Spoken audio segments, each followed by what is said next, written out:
Well, good evening, good people. Mark Holmes here, and as always, I want to say thank you all for watching, commenting, subscribing, and being part of the Joe Blue Sports Report. Without you guys, as well as you ladies, you know that this literally does not work. I hope everybody's having a great day. Oh my goodness, this is kind of crazy for me. We've got our live stream in about an hour and a half from now. We've been doing this, believe it or not, every Monday and Friday night. Very few times have we actually missed it. It's come either hell or high water. We have our live streams. And we'll be here, of course, tonight, 9 o'clock Eastern. We'll be talking about the Dallas Cowboys. And the subject tonight is, can the Dallas Cowboys thread the needle?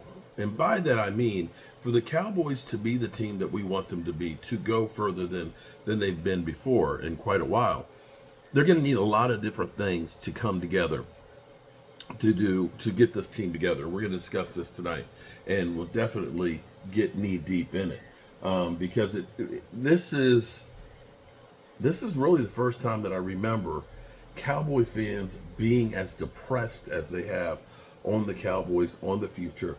We've been beat down that this is the last rodeo and we're going to blow this thing up. It's just so much negativity, to say the least. And so this will be an interesting taste to see what exactly is going to happen with this team. Be that as it may, here's a crazy one for you guys that I'm going to actually ask. Real question here.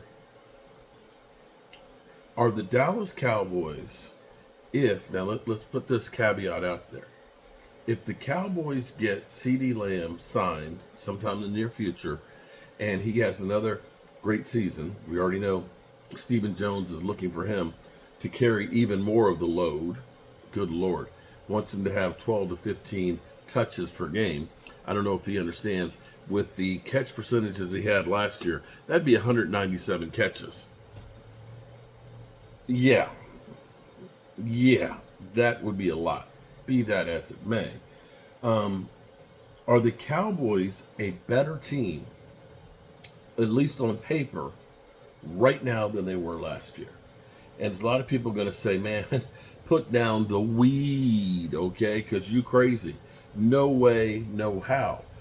But I actually look at this at the moment and see, this is where you get too excited about what you've seen in the first preseason game, where you see Tyler Guyton rating out as the best rookie in preseason. You say, maybe we've got a stud. Now, there's going to be some bad days, of course, with that stud because he's going to be learning against some of those wily veterans that are out there. But going in practice against Micah Parsons on a regular helps to make you a lot better. And I say that it's a two-way street. So I don't know that our offensive line is going to take a major step back. At best, I will say it should be a wash. I'm not ready to say that they're going to be better, although I think Brock Hoffman or Cooper Beebe may be better than Biotis, right? Our quarterback was an MVP runner-up. I'm not sure that he can be much better than he was last year. I think if you get him as a wash from last year, we're doing good. But there's the running game. Tony Pollard had 1,000 yards last year, but was not a great year by Tony Pollard. And you've got Zeke back, and you've got Rico. I'm not going to look and say that that's going to be a better situation. I hope that it's a better situation, but I don't know. Rico has looked good in practice, and looks fast. Zeke is going to be able to pick up some of those tough yards. So when you're talking about trying to truck a guy to get in the end zone, I believe Zeke can do that. Tony Pollard couldn't. So we'll look and we'll say that's a wash. But potentially where you have a major area to improve on the offense is, I look at how Jake Ferguson has grown each year he's been here, where you look at him and saying he's about ready to be a breakout candidate. And more than anything else, tight ends are as important, if not more important, than the great wide receiver. You see a whole lot of great tight ends out there that have that Super Bowl ring, where you see a lot of great wide receivers that don't. But our wide receiver room, now CeeDee Lamb had an incredible year last year, but when you look at everybody else that literally was 1,000 yards behind him, I think you have the potential for those guys to be better. Michael Gallup, for whatever reason, and maybe we know since he's retired, was more of a hindrance than a help. He hindered the team, and it seemed like just bad things would follow. Not that they were his fault, but always bad things seemed to happen around him. And the other thing that's kind of interesting in here is it kept Jalen Tolbert from being on the field. And you're seeing, at least early in practice, and at least, the connection with him and Dak, where you look and say, all of a sudden, he could be a playmaker. He could be a Michael Gallup, what Michael Gallup was his second year. And I think Brandon Cooks, we got a little bit of a scare of a little bit of soreness and stuff, but he's going to be okay, is also going to be better. So I look at this and say, potentially, the offense that scored as many points as last year should be able to do the same thing this year.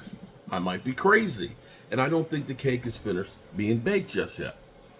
On the defense, people will look at the players we lost as opposed to the players that are stepping up. Micah has gotten better each year, and I think with Mike Zimmer having a different, fresher view on here and understanding that we can't just put Micah Parsons stationary as defensive end, understanding that we need to use him in a multitude of places will make him more effective.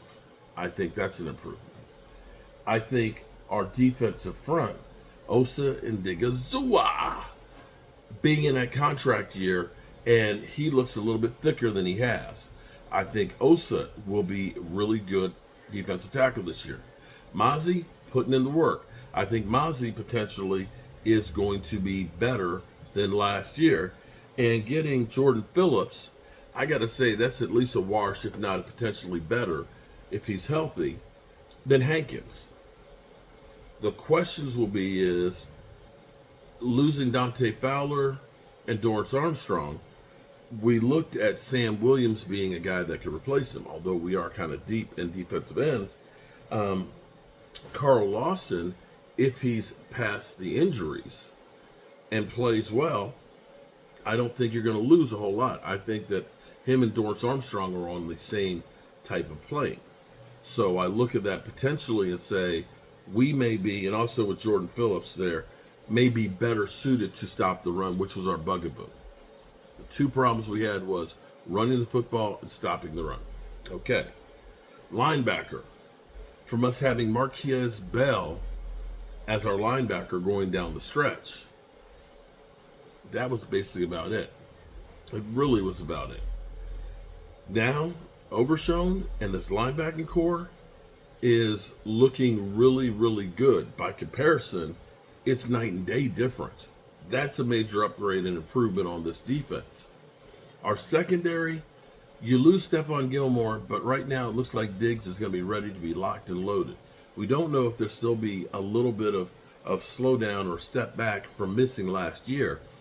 But you look at Jordan Lewis, who's a couple years away from his knee injury, where he played really well and is a great role cornerback, is really good. And he's becoming a pick magnet as well with Al Harris coaching him. And I think having guys in the system with Al Harris is key. And you look at Deron Bland, definitely a pick magnet, but becoming a better cornerback. I look at our secondary and say, it's no worse than it was last year, and it may actually be improved. So I look at it and say, potentially, on paper, this could be a better team than it was last year. Is that enough to win a Super Bowl? I don't know. Football's crazy. You never know who's going to get injured or when you're going to play a team that might be up, might be down. Who gets the bye week? All these things are factors. And the reality in football is you can take any game, and there's 5 plays that are the difference of winning and losing. And I don't care if it's a blowout. 5 plays that are game changers. And sometimes it's not the best team that wins. Sometimes it's the one that makes those 5 plays or has the ball bounce the way for them or have an official that makes the call that helps them out. All right, good people. I'll see you guys at 9 o'clock and hope you're having a great day. Peace out.